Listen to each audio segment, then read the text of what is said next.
ये बिहार है बबुआ, यहाँ का लोग पेट से ही राजनीति सीख कर आता है। कब कौन किसको गच्चा दे जाए ये कोई नहीं जानता, फिर चाहे वो नेता हो या फिर जनता। नमस्कार, मेरा नाम है नीरज शर्मा और आप देख रहे हैं ONOG न्यूज। बिहार में चुनाव होने वाले हैं और इस चुनाव से पहले इस बात की चर्चा हो रही है कि इस बार दलित वोट किसको मिलेंगे। दरअसल बिहार में दलित वोट करीब 20% है। साधारण शब्दों में कहें तो हर 100 में 20 वोटर दलित समुदाय से आता है। पूरे बिहार में इसी वोट बैंक को साधने की पुरजोर कोशिश की जा रही है और इसके लिए आरजेडी के नेता तेजस्वी यादव से लेकर कांग्रेस के राजेश राम और हम के जीतन राम मांझी से लेकर एलजेपी के चिराग पासवान तक जुटे हुए हैं। ऐसा नहीं है कि बीजेपी और जेडीयू इस रेस से बाहर है, लेकिन सब अपने अपने तरीके से इस काम में जुटे हुए हैं कि आखिरकार दलित वोट उनको मिल जाए। उत्तर प्रदेश की तरह बिहार में दलित वोट बैंक का कोई अकेला ठेकेदार नहीं है। यहाँ कोई मायावती नहीं है, न ही चंद्रशेखर है। हाँ, एक बात तय है कि वोट बैंक की राजनीति जरूर होती है। बिहार की 243 सीटों में से 38 सीटें दलितों के लिए आरक्षित हैं, यानी इन सीटों पर दलित कैंडिडेट्स ही चुनाव लड़ सकते हैं। ऐसे में ये 38 सीटें किस पार्टी को सत्ता के अंदर और बाहर रखने की ताकत रखता है। 38 सीटें अनुसूचित समुदाय के लिए और 2 सीटें अनुसूचित जनजातियों के लिए आरक्षित हैं। बिहार में दलित वोटर किसी एक पार्टी से जुड़ा हुआ नहीं है। दलित वोटों के सबसे बड़े दावेदारी CPI-ML, लोजपा के रामविलास पासवान और जीतन राम मांझी की पार्टी हम हैं। दलितों का कुछ वोट राष्ट्रीय जनता दल और कांग्रेस को भी मिलता है। बिहार में दलित वोटों पर सबसे अधिक प्रभाव एनडीए खेमे का है। केंद्र सरकार में प्रधानमंत्री नरेंद्र मोदी की योजनाओं के सहारे बीजेपी ने दलित वोटों पर पकड़ मजबूत की है। अयोध्या के राम मंदिर और सीतामढ़ी में माता जानकी के मंदिर के निर्माण से दलितों को जोड़कर पार्टी ने समाज के बीच उनकी सामाजिक स्वीकार्यता और सम्मान बढ़ाने की कोशिश की। इसका उसे लाभ भी मिल रहा है। प्रधानमंत्री विश्वकर्मा योजना के जरिए केंद्र सरकार ने जिन जातियों का आर्थिक सशक्तिकरण करने की कोशिश की, उनमें बड़ी संख्या में बिहारी हैं या कहें बिहार के रहने वाले। भाजपा को इसका लाभ भी होता दिखाई पड़ रहा है। इसके अलावा रामविलास पासवान की विरासत संभालने वाले चिराग पासवान भी महादलितों के 6% वोटों पर दावेदारी रखते हैं।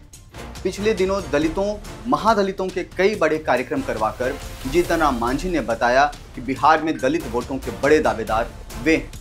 ऐसे में एनडीए खेमा फिलहाल दलितों पर पकड़ के मामले में आगे दिख रहा है। कांग्रेस ने अखिलेश प्रसाद सिंह को हटाकर राजेश कुमार को बिहार का प्रदेश अध्यक्ष बना दिया। दलित समुदाय से आने वाले राजेश कुमार को पार्टी का प्रदेश अध्यक्ष बनाकर कांग्रेस ने साफ कर दिया कि इस बार वह बिहार में दलित मुसलमान समीकरण पर केंद्रित राजनीति करेगी। इसका उसे चुनावी लाभ भी मिल सकता है। इसके पहले बिहार में राहुल गांधी के दलित समुदाय को 2 बड़े कार्यक्रम में शामिल होने के भी संकेत मिले और उन्होंने एक संकेत देने की कोशिश की कि पार्टी इस बार बिहार में दलित समीकरण साधने की कोशिश करेगी। बता दें कि प्रदेश के दलित वोट बैंक पर लंबे समय तक कांग्रेस का वोट बैंक हुआ करता था, लेकिन 90 के दशक में अगड़े बनाम पिछड़े की लड़ाई में दलित वोटर राजद के साथ खड़ा हुआ। इसके बाद लालू रामविलास पासवान अलग हुए और नीतीश कुमार ने भी अपनी पार्टी बना ली। लोजपा आज चिराग पासवान और पशुपति पारस में बढ़ चुकी है।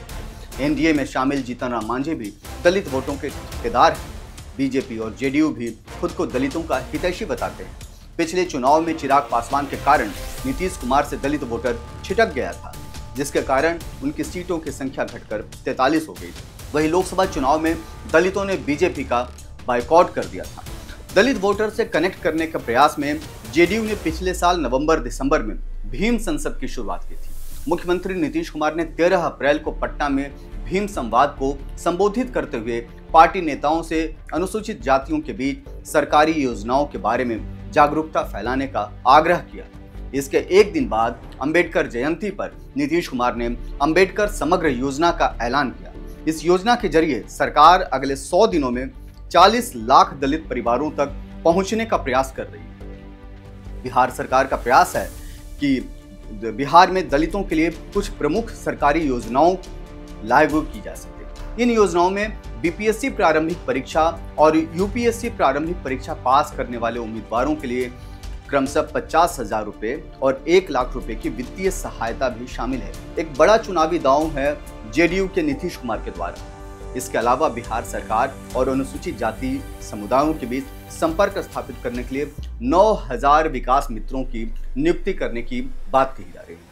ये व्यवसाय शुरू करने के लिए 10 लाख रुपए, मतलब जिसमें 50% अनुदान इसमें शामिल है, और 91 अंबेडकर आवासीय विद्यालयों में पढ़ने वाले हर दलित छात्र को छात्रवृत्ति दी जा रही है। अब आप समझिए कि जब चुनावी साल है तो किस तरीके से दलित वोट बैंक को साधने की कोशिश में खुद मुख्यमंत्री नीतीश कुमार जुटे। ऐसे में हर किसी की नज़र दलित वोट बैंक पर 20% वोटों के जरिए हर कोई सरकार में आने की हसरत पाल बैठा है। देखने वाली बात यह होगी कि दलित वोट किसे मिलते हैं और इस वोट बैंक से कौन अपनी सरकार बनाने में कामयाब हो पाता। कैसा लगा यह वीडियो, ये आप हमें ज़रूर बताइएगा। अगर कोई सवाल है, कुछ सुझाव है तो कमेंट सेक्शन में जाकर के आप उसे लिख सकते हैं। तब तक के लिए देखते रहिए ONOG न्यूज़। जय हिंद, जय भारत, नमस्कार।